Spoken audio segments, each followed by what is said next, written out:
Timoroana em Atusrua Walonolo Racing Ida se participa competição le poesia. Tinan Rihun Rua Ronolo Racing Rua, Hodihadau Taça Avonana.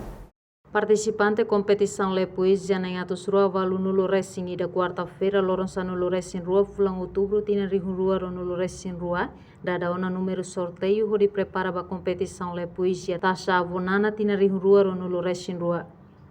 Atividade dada sorteio ne halau ia sede partido CNRT Bairro dos Grilhos Dile. Participante competição ne mai huse escola ensino básico, ensino secundário no universidade. Para o futuro precisa estar na frente competição brasileira, né? Integração de você competição poesia, né? E a mãe kata e a mãe se faz permite se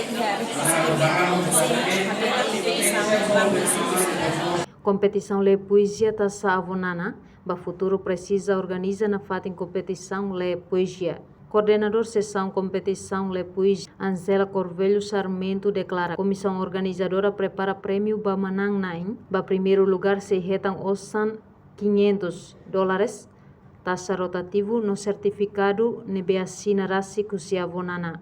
Segundo lugar se retam osan $1 americano atusrua, taxa no certificado. No terceiro lugar retam osan $1 americano atus ida 5 nulo. No quarto, quinto, no sexto se retam osan $1 americano atus ida. Reportagem Febriana dos Santos, Televisão Timor Poste.